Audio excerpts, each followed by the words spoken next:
Hey guys, welcome to my Game 1 recap video. I kind of screwed up the video portion of it, but I did include the audio for my recap.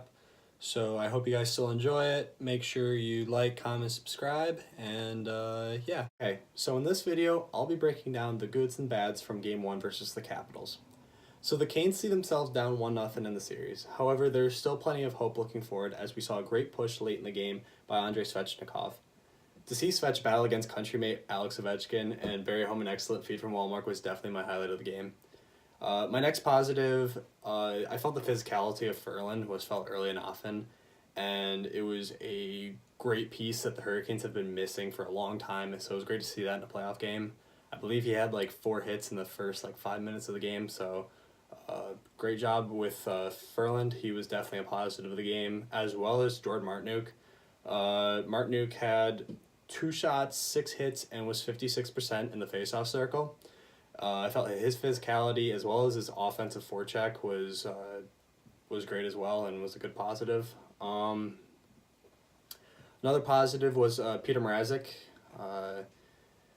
He let in 3 goals this game. Backstrom's first goal was an absolute snipe that Mrazek definitely wants back, but it's hard to blame him on such a great shot from a highly skilled player.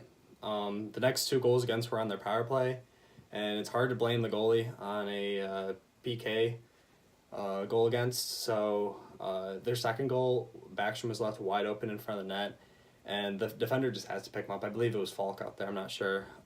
He's got to pick him up. He's got to know that he's back there. And with that being said, Mrazek kept his cool. He bounced back. He didn't let anything in for the second and third period.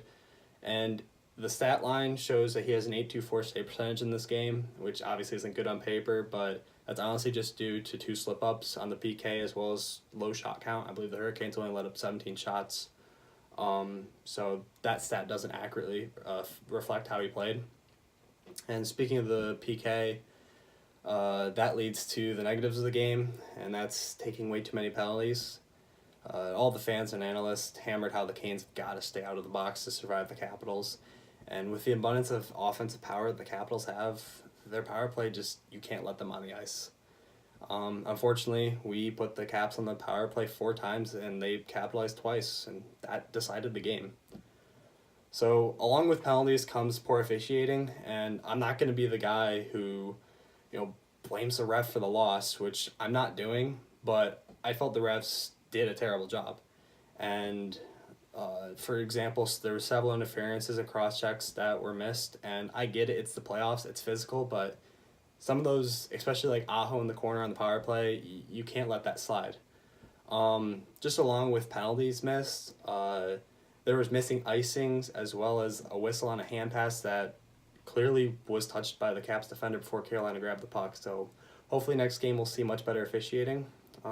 Next point is shot quality, and this has been a factor all year for the Canes as we've had tons of shots but lacked quality chances.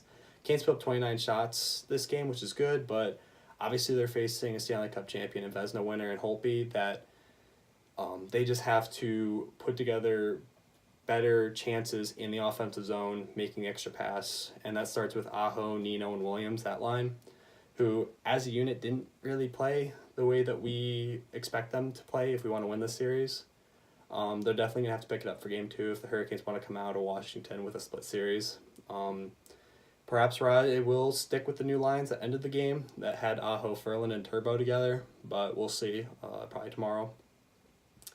So that being said, I'll mark up the first game or the first half of the game to nerves and lack of experience. Obviously, we have a very young roster that lacks playoff experience. Hopefully that'll be out of the way for a better game for Game 2.